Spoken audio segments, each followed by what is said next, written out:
All right, so as you know, there you have the visuals of Indian Prime Minister Narendra Modi. You know he is embarking on a two-day state visit to Israel.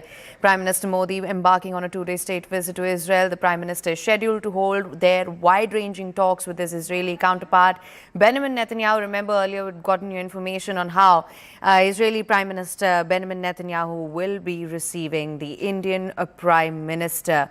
There you have these live visuals that we are bringing for you right now.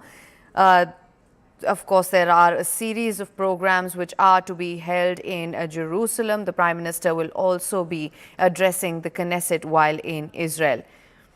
Now, remember, Prime Minister Modi had visited Israel back in 2017. Both leaders had laid the foundation for strengthening bilateral ties back then.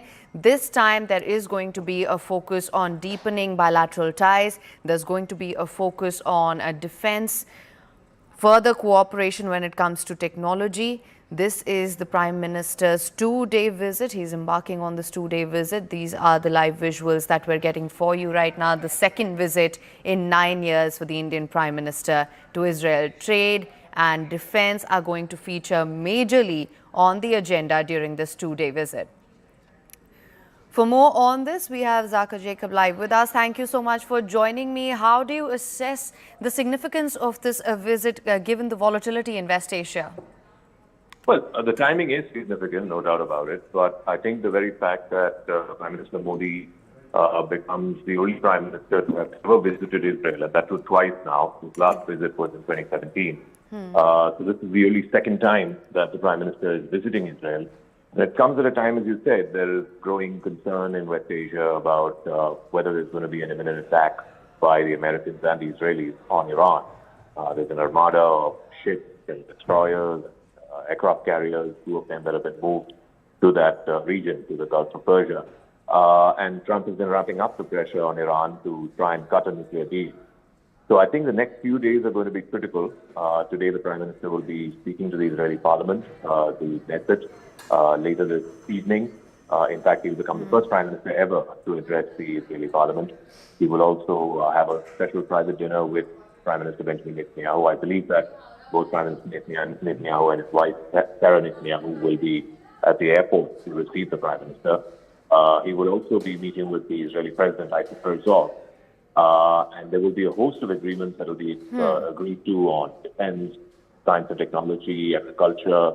So I think the Indian side also wants to see this visit beyond just, what is happening in West Asia right now. Of course, India too has skin in the game.